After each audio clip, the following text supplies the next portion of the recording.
أشهد أن عليا ولي الله۔ معرفت کی بھی دو قسمیں ہیں، معرفت اجمالی اور معرفت تفصیلی۔ تفصیلی معرفت ڈیمانڈ نہیں ہے ہر بندے سے، کیونکہ صلاحیت بھی اسی طرح ہر کسی کو نہیں دی ہوئی ہے کہ وہ تفصیلی معرفت حاصل کرے۔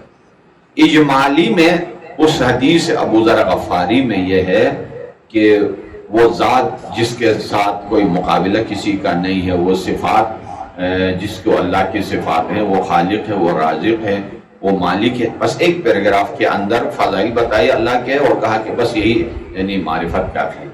لیکن تفصیل میں جانا ہوگا تو جتنا نہج البلاغہ جتنا کئی اور چاہیے، پھر بھی حق ادا نہیں ہو سکتا ہے۔ فرمایا کہ اگر معرفت عروج پہ پہنچ جائے تو تصدیق کی منزل آتی ہے، اور تصدیق انتہا پر پہنچ جائے تو توحید کی منزل پہنچ جاتی ہے، اور توحید بھی منتہی ہو جائے تو الاخلاص لہ، اور کمال الاخلاص لہ نفی الصفات عنہ۔ الاخلاص لہ یعنی تمام صفات جو ہیں، کچھ صفات ثبوتی جسے کہتے ہیں اور کچھ صفات سلبی ہیں، یہ دینیات میں بھی پڑھائے جاتے ہیں نا۔ صفات ثبوتی وہ صفات ہیں جو اللہ کے لیے ہونی چاہیے، اور صفات سلبی وہ ہیں جو نہیں ہونی چاہیے۔ جو نہیں ہونی چاہیے خالق کے لیے وہ مخلوق میں ہونی چاہیے، اور جو مخلوق میں ہونی چاہیے وہ خالق میں نہیں ہونی چاہیے۔ الاخلاص لہ یعنی 100% دین اسی کا ہے، خالق وہی ہے، مالک وہی ہے، یعنی الاول والآخر والظاہر والباطن سارا وہی ہے۔ جب یہ انتہا تک پہنچ جائے تو اگلی منزل اور اگلا قدم ہے نفی الصفات عنہ، اس سے انسانوں مخلوقات والی صفات کو منہا کر دو، چھین لو۔ وہ کیا؟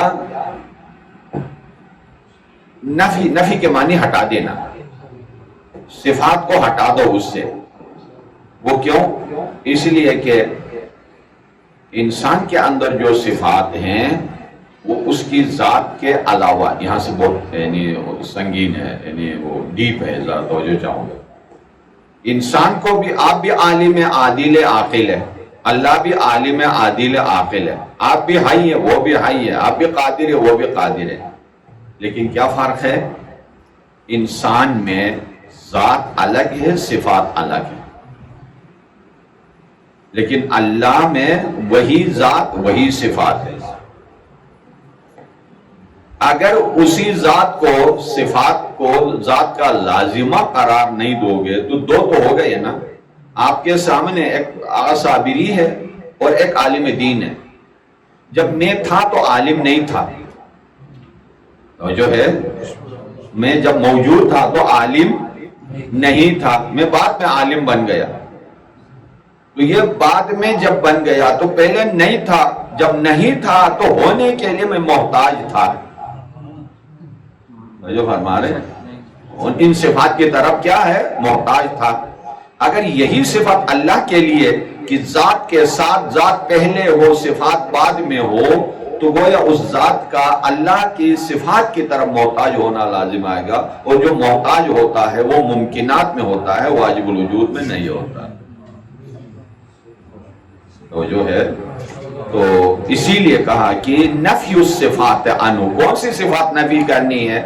جو مخلوق کے لیے جو صفات ہیں وہ اس ذات سے نفی کرو، اور جو اس کی ذات، اس لیے کہ اہل سنت میں علماء نے یہی کہا، معلومات کی وجہ سے وہ عالم ہے، مبصرات کی وجہ سے وہ بصیر ہے، حی کی وجہ سے، حیات کی وجہ سے وہ حی ہے، مقدورات کی وجہ سے وہ قادر ہے۔ اگر مقدورات نہ ہوتی تو قادر نہ ہوتا، معلومات نہ ہوتی تو عالم نہ ہوتا۔ یہ مکتب، چھوٹے والے مکتبوں کی جو مکتبوں میں آپ پڑھاتے ہیں وہ ان کے شیخ الاسلام بھی یعنی نہیں سمجھ پاتے۔ ایسا نہیں ہے۔ مکتب اہل بیت میں یہ ہے اگر اس طرح ہوتا تو دویت لازم آتی، ذات الگ صفات الگ، آگے آئے گا اسی خطبے اسی پیراگراف میں ہے، دویت لازم آئے گی کہ جب آپ توحید وحدہ لا شریک ثابت کرنا چاہتے ہو اور ادھر سے کہتے ہو ذات الگ ہے صفات الگ ہے، تو یعنی دو ثابت کیا آپ، تو جو فرما رہے ہیں لہذا آپ کے مکتب میں یہ ہے کہ جب سے ہے وہ حی بھی ہے، قیوم بھی ہے، قادر بھی ہے، علیم بھی ہے، حکیم بھی ہے، ورنہ ذات اور صفات میں جدائی کا اگر مانو گے تو بات کافی لمبی ہو جائے گی۔ تو یہاں سے ہیوی ڈیپ گفتگو شروع ہو گئی ہے، تو یعنی اختصار بھی بہتر ہے، لیکن تسلسل موضوع کا اس طرح کا ہے کہ چھوڑنا بھی مشکل ہو جاتا ہے۔ انشاءاللہ اللہ تعالی ہمیں سب سے پہلے فہم و فراست دے کہ ہم ان حقائق کو سمجھ سکے۔ مشف مرضانا یا اللہ، وارحم موتانا یا اللہ، وارض حوائجنا یا اللہ، وتقبل اعمالنا یا اللہ، محمد و آلہ۔